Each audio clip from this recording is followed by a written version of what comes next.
Zagadada mai gida na kaina, zagadada mai gida na kaina, zagadada mai gida na kaina.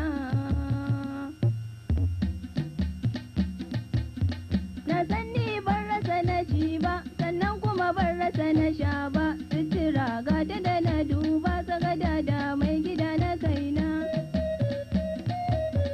Na can da can nake tunawa, lokacin ba mu da hutawa, talauci yayi mana sarkewa, ganin ka ya wadata guna.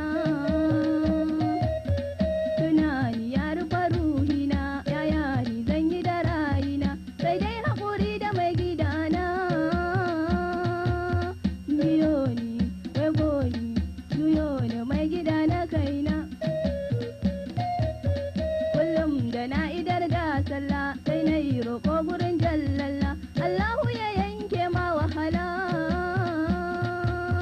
Ka huta, wadata, ka san ka mai gida na kaina.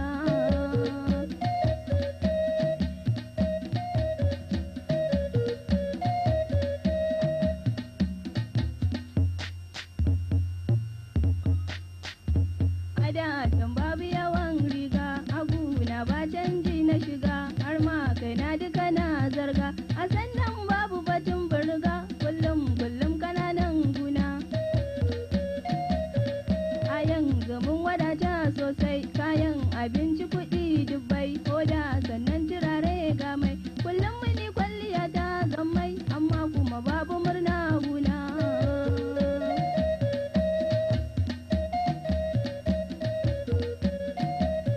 Mata ina kira gunku, ku da hankulayenku, akan batun mazajenku, mai tarin dukiya gunku, ai ba shi kula da hakkinku, wannan ya faru ne kan kaina.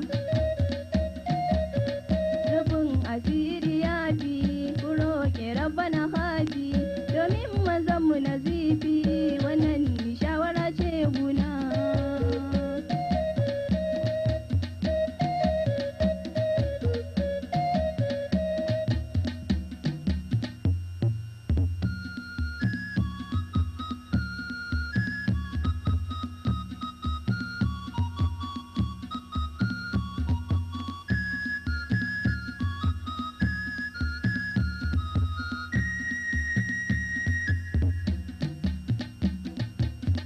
Wadata ta yawa, kaya na mai yawa, kullum sabon zuwa, miji na bai zuwa, sai dai haƙuri da mai gidana, juyo ni, waigo ni, biyo ni mai gida na kaina. Addu'a mai yawa, na yi dan damuwa, ta samu karbuwa, ni ko da damuwa, ka samu dukiya da yawa, ka nisa, na ƙosa, ka tausa mai gida na kaina. Zagadada, Mai gida na kaina, zagadada, ka yi nisa guna, zagadada, ko ka zauna guna, zagadada. ka yi nisa